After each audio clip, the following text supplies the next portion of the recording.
What's going on, YouTube? This is your homie Flamesword, and today I'm bringing you guys another live commentary.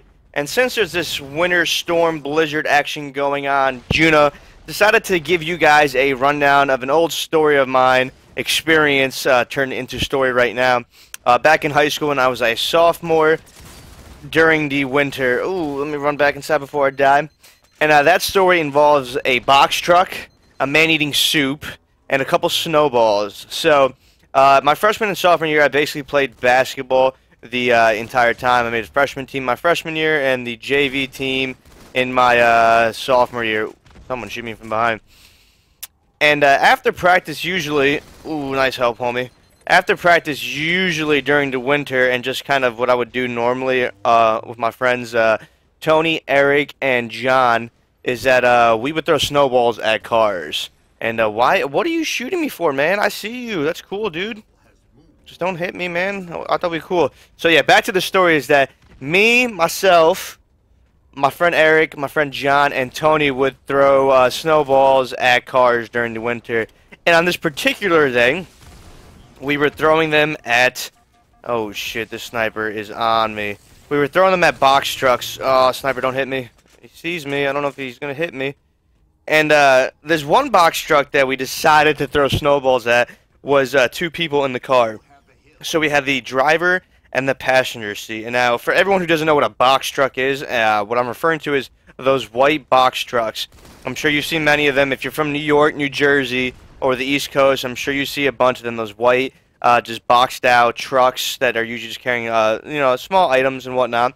And in this particular one, there was the driver, and then there was the passenger who was co-piloting, was eating soup at the time. Obviously, it's cold. It's the winter, so you want to eat soup as to keep yourself warm, keep that cold away, and all that good. And we were just, you know, throwing snowballs at a bunch of cars already in the first place, and then this car came up, this truck, and as soon as we, you know, just threw them all at the car, we saw the initial reaction of the person in the passenger seat.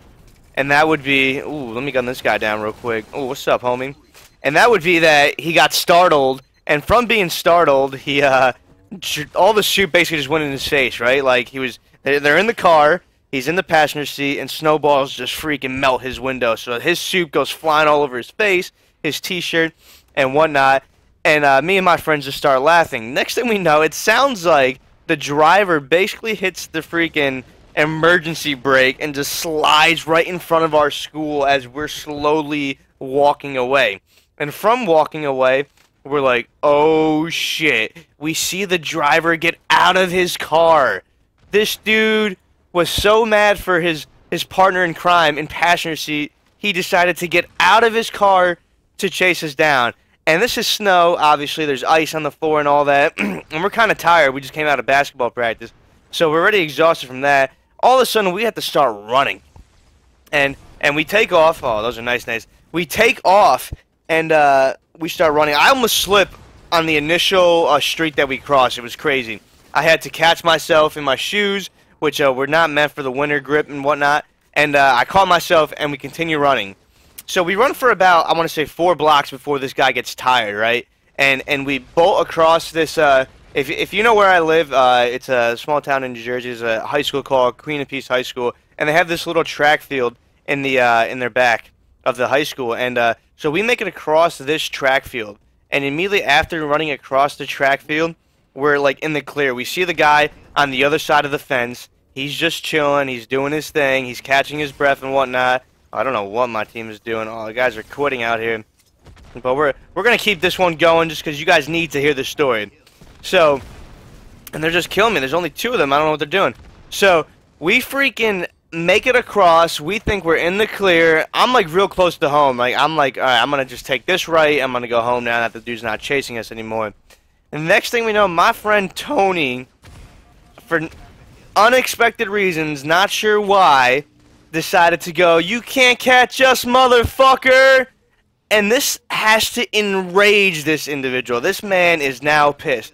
Not only did his friend just get soup all over himself, this dude decided to chase us for his friend, and then my friend decided to call him out like that, and next thing I know, this dude must have been like in the NFL or something, man. He made it across that track field which is basically a football field because they practice football there, the high school team as well. So like a little high school football field. And this dude darts right across. And as soon as he gets to midfield, me and the team, or me and the squad, the 3 other people I'm with, Eric, Tony, and John, are like, holy shit. Survival mode kicks in for us, and we start running. And from running just 4 blocks, it turns out we run out 12 blocks. And then we're still running, we're going through backyards, hopping fences and whatnot. Our town, the cool thing about my town is that it's a really small town, so like we knew the ins and outs, the backyards to jump over, which routes to take, and whatnot. Like when people chased us, like we were getting away. No one was catching us. That was the bottom line. And so we make this little run, and run for now about 12 blocks. And finally, we're like at the other end of our town. And it is crazy. Fast forwarding all, just because I knew that 2 people did leave the game, I didn't want you guys to sit through that entire thing and finish the story before the game ended, so I waited for the perfect timing. And so where we left off was that just ran for about 12 blocks at the end of our town now, and we're just chilling. And finally, we see that we lost the dude. So my friends are all close to where they live now, so I go on a solo venture back to my house.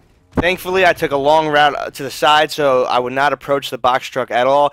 Got home, and the interesting thing about this is that my parents just got home. And unlike Bo's story where he got caught, I didn't get caught. I went to the store with my mother, and we passed in front of my school where the box truck was left, and he was still there. So the guy was still either looking for us around in the area, or he was just still walking back in fury that he couldn't catch us, and yell at us and whatnot. So it was an awesome moment in my high school life. Those type of things is usually what high school kids do. It's what I did as a high schooler. And now when I look at it to this day, I probably wouldn't enjoy someone throwing a snowball at my car. I've been in the car with my mom, and I'm pretty sure some of my buds have thrown snowballs when I was in the car, in my own car with my mom, or just kids as I got older threw it when my mom was driving. And she got startled. I mean, she was like scared as hell. Like she was completely like in shock. She pulled over to the side, like she's like, "What just happened?" And I was like, "Mom, it's just kids throwing snowballs." So looking at it now, I definitely probably don't want anyone ever to throw snowballs at my car. Who knows if there's going to be a piece of ice in the snowball, which is dangerous. But that is my high school story all. I hope you did enjoy that. If you did, please leave a like, comment, subscribe on the story. These guys are giving me a rough time, but there we go. We finished the game. And yeah, like I said, if you did enjoy the story, please leave a like, comment, and subscribe. And as always, this is your boy Flamesword. I'll see you guys later. Peace.